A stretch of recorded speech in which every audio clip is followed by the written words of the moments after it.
non-residential Bangladeshis. And secondly, দলগতভাবে ব্যবসায়িক পরিকল্পনা উপস্থাপন করছেন শিক্ষার্থীরা। সৃজনশীল উপায়ে সমস্যা সমাধানের উদ্ভাবনী কৌশল বর্ণনা করে বিচারকদের চোখে সেরা হওয়ার চেষ্টা। বৃহস্পতিবার দিনব্যাপী এমন আয়োজন ছিল খুলনা বিশ্ববিদ্যালয়ের সাংবাদিক লিয়াকত আলী মিলনায়তনে। খুলনা বিশ্ববিদ্যালয় বিজনেস ক্লাব আয়োজিত ব্র্যান্ড স্টোন প্রতিযোগিতায় দেশের বিভিন্ন শিক্ষা প্রতিষ্ঠানের ৯৭টি দল অংশগ্রহণ করে।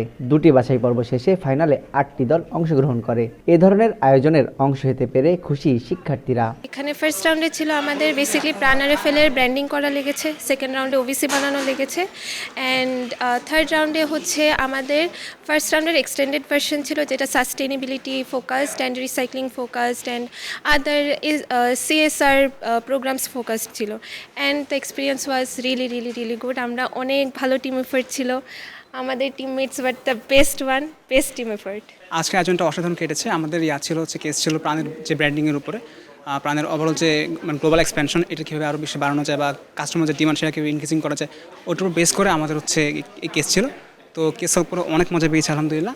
আর আয়োজকরা বলছেন শিক্ষার্থীদের ক্যারিয়ার গঠনে ও টেকসই বিশ্ব গঠনে ভূমিকা রাখবে এই আয়োজন। আমাদের মেইনলি টার্গেটটা ছিল যে পুরো বাংলাদেশের বিজনেস, ইঞ্জিনিয়ারিং অ্যান্ড আদার্স ব্যাকগ্রাউন্ডের সব স্টুডেন্টকে একটা প্ল্যাটফর্মে এনে তাদের মধ্যে ব্র্যান্ড এবং strategy, business, current scenario and current trend, এইসব বিষয়ে তাদের চিন্তাভাবনা কী, তারা কী চিন্তাভাবনা করছে, নতুন প্রজন্ম কি এখান থেকে শিখতে পারতেছে, এইটাই জানা। এটা হচ্ছে একটা ব্র্যান্ডিং কম্পিটিশন ছিল, যেখানে হচ্ছে স্টুডেন্টরা বিভিন্ন ইউনিভার্সিটি থেকে দেশের সব প্রান্ত থেকে এসেছে, যে হচ্ছে একটা ব্র্যান্ডিং রিলেটেড একটা কেস সলভ করার জন্য, যেখানে হচ্ছে একটা রিয়েল লাইফ প্রবলেম দেওয়া ছিল, সেটা হচ্ছে সলভ করা হয়েছে।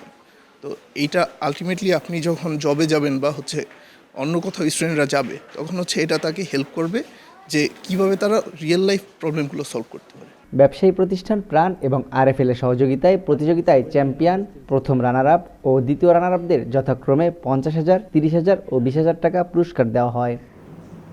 তানজিম আহমেদ, সময় সংবাদ, খুলনা।